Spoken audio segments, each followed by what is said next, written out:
Se você acompanha a bolsa, já percebeu que nos últimos meses os fundos imobiliários são os ativos mais pressionados do mercado. Cotas caíram, preços ficaram descontados e muita gente está questionando se vale ainda investir em fundos imobiliários, e tem um motivo muito claro para tudo isso estar acontecendo. Como você já deve ter visto em vários portais de notícias, nós estamos vivendo uma época de juros elevados. Para você ter uma noção, em março de 2021, nós estávamos ali na mínima da pandemia da taxa de juros e ela estava por volta de 2,75%. Já em dezembro do mesmo ano, a taxa já subiu para 9,25%.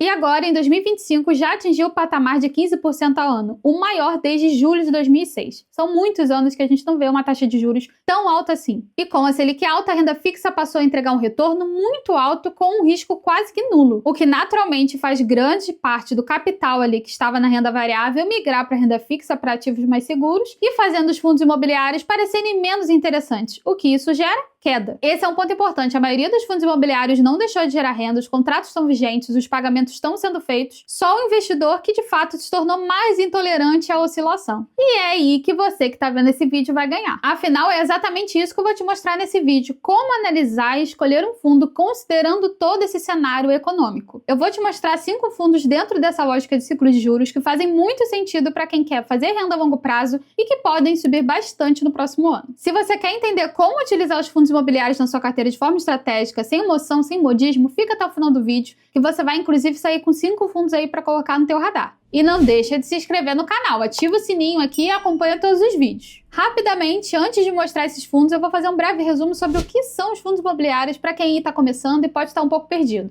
Os fundos imobiliários é a forma mais fácil de ganhar dinheiro no mercado imobiliário. Ao invés de comprar um imóvel que vai ter que tirar muito dinheiro do seu bolso, você pode fracionar e comprar em cotas, que vão te pagar ali uma renda mensal, um aluguel ali todo mês. A grande vantagem dos fundos imobiliários é que você pode comprar pedaços de imóveis de muita qualidade, de grandes galpões logísticos, grandes centros comerciais, e ainda ter como cliente desses aluguéis empresas de grande porte. Então você tem uma segurança muito maior do que se você fizesse ali da forma antiga. Afinal, você não vai ter estresse com o condomínio, com o inquilino, tendo que fazer reforma. Além disso, você consegue ali investir com pouco dinheiro, que seria diferente se você fosse comprar um imóvel de fato. Você vai ter um pedaço de um empreendimento imobiliário, localizado em diversos estados diferentes, de grandes capitais, e que ainda você pode setorizar para poder aproveitar o máximo dessa classe. E todos os meses, quando esses imóveis pagarem um aluguel, você vai receber uma parte dele. É dinheiro de aluguel pago todo mês indo direto para sua conta. É simples assim. Não tem como ser mais simples que isso. Comprou as cotas, você recebe rendimento. Agora que eu já te expliquei ali o beabá, vamos para a parte mais legal do vídeo. Eu vou te mostrar como escolher esses ativos que você deve colocar no seu radar ainda esse mês para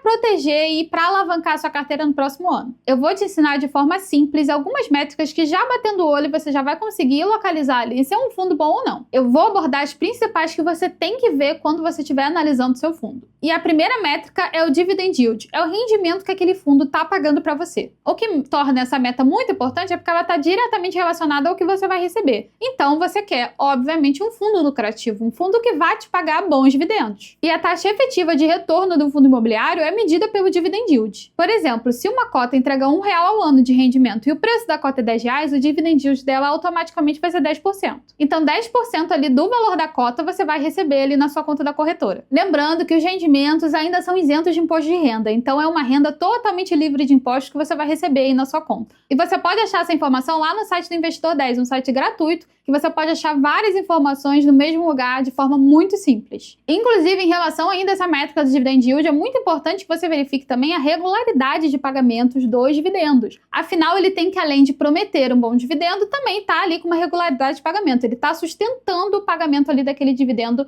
mensalmente para você. A segunda métrica de muita importância é a vacância. Ela indica quanto do imóvel está ocupado. Uma vacância alta significa menos rendimento, afinal vão ter lojas, imóveis ali vazios. Então, de 1.000 galpões, ter 100 vazios ou 2, obviamente vai influenciar no retorno desse fundo para você. É como se você comprasse um imóvel para alugar e ele permanecesse vazio. A gente não quer isso. E essa métrica a gente vai bater bastante quando a gente vê fundos de tijolo. Afinal, nesse caso, quando a gente trabalha só, de fato, com os aluguéis dos imóveis, ainda é mais importante ver a taxa de vacância. A terceira métrica é o P sobre VP. É o preço do fundo em relação ao valor patrimonial.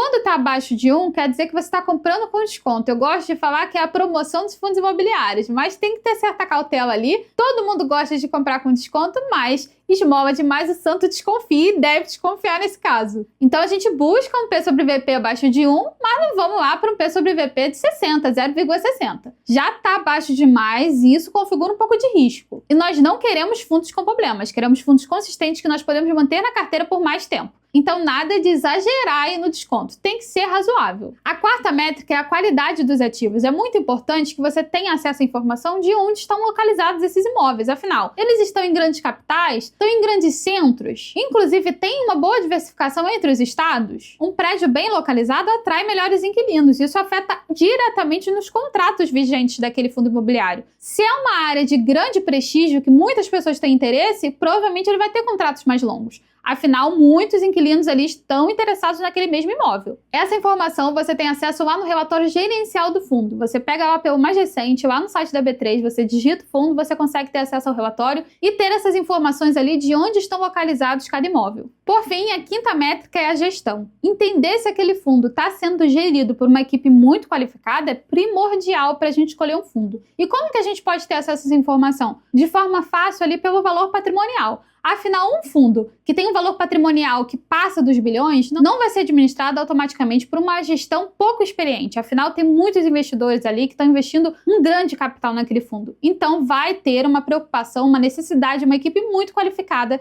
para gerir todo aquele capital. E uma boa equipe vai cuidar desses contratos, das renegociações e, inclusive, do fluxo de renda. Então, vai tentar trazer previsibilidade ali para o teu rendimento. Agora que você já entendeu o que é fundo imobiliário, como analisar, eu vou te falar os 5 fundos que estão no meu radar aí que eu estou considerando colocar na minha carteira ainda esse mês. Agora, fundo a fundo, o primeiro que eu vou falar aqui é o HGLG11. É um fundo logístico de alta qualidade, mas muito sensível à taxa de juros. Eles sofrem muito com a Selic alta porque os dividendos ali não acompanham o CDI, mas apresentam uma vacância historicamente baixa, contratos longos e de qualidade, um P sobre VP abaixo de 1 mesmo nesse momento de juros mais elevados, e o dividend yield não é o mais alto do mercado, mas é bem consistente. A gente está falando de um fundo de muita qualidade, um fundo que você pode manter na carteira por um longo período de tempo. Com a Selic menor, o mercado vai aceitar pagar mais caro por esses ativos logísticos muito bem localizados. E esse movimento, historicamente, acontece antes da Selic entrar ali no fundo do ciclo. O segundo fundo é o KNRI11. É um fundo híbrido, logístico mais escritórios. Os fundos híbridos ganham bastante relevância quando o mercado sai ali do modo defensivo, as pessoas estão mais tolerantes a risco, mas algumas ainda preferem ativos que diversificam um pouco mais, e os fundos híbridos estão aí para isso. Afinal, eles não dependem de um único setor, então eles entregam mais estabilidade. O KNRI11, esse fundo tem uma diversificação entre logística e lajes corporativas, tem um P sobre VP abaixo de 1, uma vacância controlada e tem uma boa diversificação de inquilinos e uma gestão conservadora. Então ele é um fundo também com mais estabilidade, até mais do que o anterior. Então a gente está montando uma carteira boa, tanto para o próximo ano com a baixa da Selic, mas para o longo prazo, uma carteira consistente. O terceiro fundo é o TRXF11. Os fundos de renda urbana funcionam quase como títulos de renda real quando os juros caem. O que quer dizer na prática é que é um investimento que tem um fluxo de caixa previsível, contratos bem definidos, risco relativamente baixo, retorno conhecido com antecedência. O que você acha que as pessoas que estão migrando ali da renda fixa, com total segurança e retorno grande, vão querer? Previsibilidade. Então vão buscar esses fundos que vão trazer mais segurança para a carteira. E a gente percebe isso nesse fundo através das métricas. Lá no relatório do fundo, você pode verificar que os contratos desse fundo são longos, são de longo prazo. Além de ter uma boa previsibilidade de fluxo de caixa, P sobre VP abaixo de 1 e dividend yield acima de 13%. É um fundo que paga bons e bons dividendos. E detalhe, o dividend yield de 13% é estável ao longo do tempo. Esses 3 fundos que eu te passei aqui têm 3 características chaves. Foram penalizados com ciclo de juros altos, têm ativos reais de qualidade e se beneficiam mais da reprecificação do que dos dividendos. E, meus amigos, em ciclos de queda da Selic, se beneficia quem entra antes da confirmação. Afinal, quem entra antes do movimento consegue capturar ali grande parte dessa subida. Mas eu te falei que eu ia trazer 5 fundos. Não para por aí, não. Nós vamos colocar fundos de papel aí nessa carteira, sim. Ah, mas eles não vão sofrer ver com a baixa? Em algum grau sim, porque mesmo que alguns sejam indexados pela inflação, alguns CRIs podem estar atrelados a índices que vão cair junto com a taxa de juros. Mas eles ainda são atrativos no longo prazo e podem se valorizar quando o mercado novamente se ajustar. E meu amigo, minha amiga, você precisa entender uma coisa. O mercado sempre se ajusta o tempo todo. Então por isso que você também precisa colocar fundos de papel ou permanecer com fundos de papel na sua carteira,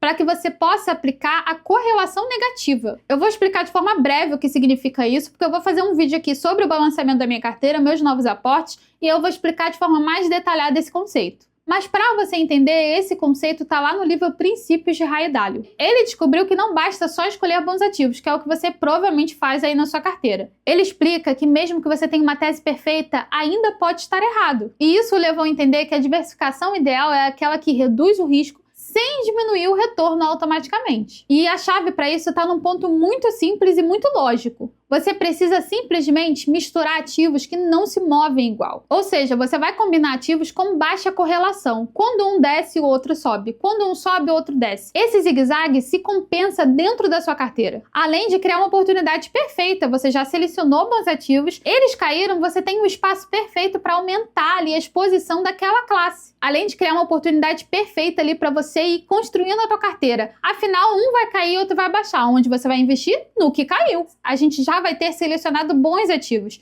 Então, se eles estão em queda nessa correlação negativa, você vai aportar naqueles que estão caindo e equilibrando essa carteira e aproveitando para comprar num preço muito melhor. E é por isso que os fundos de papel vão fazer muito bem para sua carteira, mesmo em um cenário desfavorável para eles. E o primeiro fundo de papel que eu vou mostrar para você é o VRTA11. É um fundo focado majoritariamente em CRIs, então ele não investe em imóveis físicos, mas sim em títulos de crédito imobiliário que pagam juros, geralmente atrelados ao CDI e IPCA. Esse é um tipo de fundo que vai perder atratividade com a baixa da Selic. Mas é aí que você vai aproveitar da oportunidade para conseguir balancear a tua carteira, aumentar a tua posição de forma mais barata. E detalhe, a gente está falando que vai conseguir comprar as cotas mais baratas automaticamente. Esse fundo, além disso, tem um dividend yield alto, então ele vai continuar pagando dividendo ali para você, mesmo com a possível desvalorização da cota, o que vai possibilitar que você aumente a posição nele de forma ainda mais barata, talvez até com o próprio dividendo. Então o número mágico dele automaticamente vai diminuir. Nesse fundo a gente tem um P sobre VP próximo de 1, afinal a gente ainda está num cenário de Selic alta, mais um dividend yield historicamente elevado e um pagamento mensal consistente, que é o que a gente quer aqui. O segundo fundo de papel, o quinto fundo aí do nosso vídeo, é o VGIR11. Ele também é focado principalmente em CRIs, assim como os outros fundos de crédito. Aqui nós temos outro fundo com foco maior em dividendo. Esse fundo tem um dividend yield historicamente elevado, distribuição desse dividendo consistente ao longo dos anos, P sobre VP geralmente abaixo de 1 e também com resultado sensível à Selic, a taxa de juros. Então caiu, você já sabe, você vai aportar e aumentar a tua posição no fundo que paga dividendo por cota, o que vai fazer automaticamente ali que o seu dividendo seja aumentado,